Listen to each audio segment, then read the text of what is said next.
I am going to play. Well, bad weather rolling in cut Tuesday's action short here at the Masters, but Tiger Woods says his time at Augusta National won't be over anytime soon. You could feel the frustration in the air. It was quiet. Guys not really having conversations, looking down at their phones. You could see it on their faces. Another gut punch in a season full of them. What was your favorite moment of the World Series? ¿Cuál es tu momento favorito del World Series? Wow, I have a couple moments. Unbelievable. We did not see wide receiver Ladd McConkey or offensive lineman Warren McClendon during the 15 minutes that were open to the media. Guys, I'm standing a few feet away from Falcons quarterback Matt Ryan. After every play, he puts an earpiece in his right ear, got a little walkie-talkie on his hip so he can listen in on the play call. It's going to be the first time for a lot of your players that they're perceived as underdogs. I know that's just outside noise, but how has your team reacted to that? How do you want them to react to that? Well, I don't know how they've reacted just yet. Nestled in alongside the shops and the restaurants, tucked in underneath the offices, you might end up getting a bird's eye view of what could be a big part of the future of pro basketball.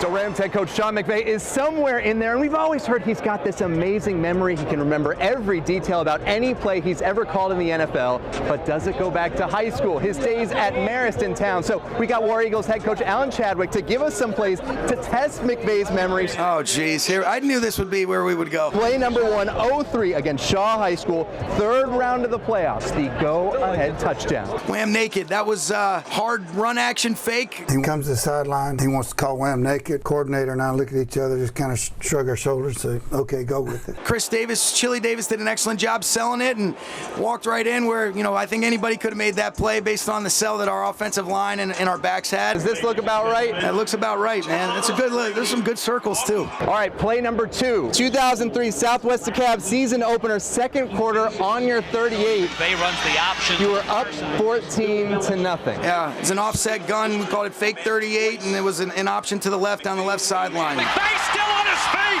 across the 40. All right, going for a perfect 3 for 3. This is the tough one. This is the really tough one. 2003 Thomas County Central. They beat you a couple times, right? They did. In a row. This is the state semis. Down 14-7, 42-yard line, 24 seconds left. What do you remember? Roll out pass right. Anderson Russell caught it for a big touchdown. Kind of got tipped actually, but he was running a wheel route down the right sideline. Run something like this, and then the trail right there. But on this particular case, because of the pressure and all the avoiding things that he had to do, he had to redirect. Ended up throwing it right to about the 2-yard line on the last play of the first half. You skipped the best part.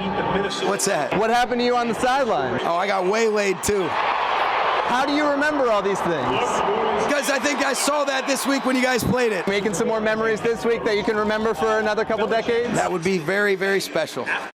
And I'll tell you what, he remembered all those right away. Let's go back to that first play, though. Wham naked. That's a naked bootleg. Quarterback runs all by himself into the end zone. And you heard in the story, Coach Chadwick said Sean McVay, the high schooler, called that play on the sideline. I asked the coach that. Who called that play? He said, well, it was a team effort. The coaches listened to the players. I said, is that a nice way of saying that you called the play? He said, no. That's a true coach there, deflecting the praise, even, I'm sure, when he takes the blame if things go south. We'll see if he makes some good memories Sunday in the Super Bowl. Young man coming out of Marist. Reporting live outside State Farm Arena, I'm Justin Felder, Fox 5 Sports.